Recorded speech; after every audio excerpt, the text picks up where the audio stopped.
What I love about working in forestry is the chance every once in a while to get out of the office and walk in the woods.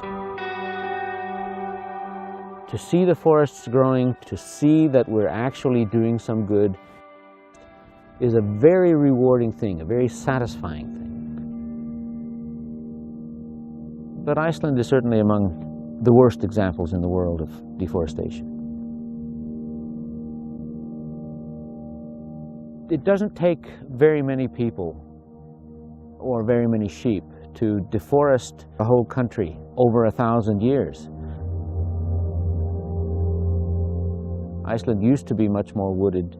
The people coming brought sheep and cattle and swine. Land needed to be cleared, and their grazing prevented the forest from coming back.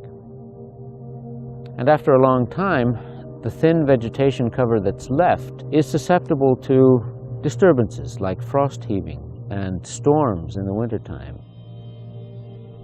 It basically rips open. The soil is exposed in part.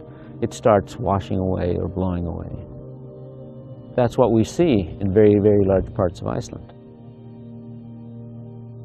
My mission is to support growing more forests and better forests, to make land more productive and more able to tolerate the pressures that we put on it. There are other needs of forests. Biomass, lumber, lots of different things. We started using exotic species because the native birch simply isn't productive. Knowing which trees to plant is actually harder than you'd think. We plant about 3 million seedlings per year in Iceland. Most people have simply, until now, you use what you have. Here in Iceland it's the native birch, plant them, and you expect that they grow. And then the climate changes. The winters have become milder. Many of the trees that we planted in the 1950s, especially Siberian larch, are literally dying after several decades of being reasonably good. Sitting there dead in the landscape, and it's difficult to find the money to do something else with the land, becomes a problem. Our aim is to produce the seed that we need here in Iceland, that it will eventually all be of genetically well-adapted material.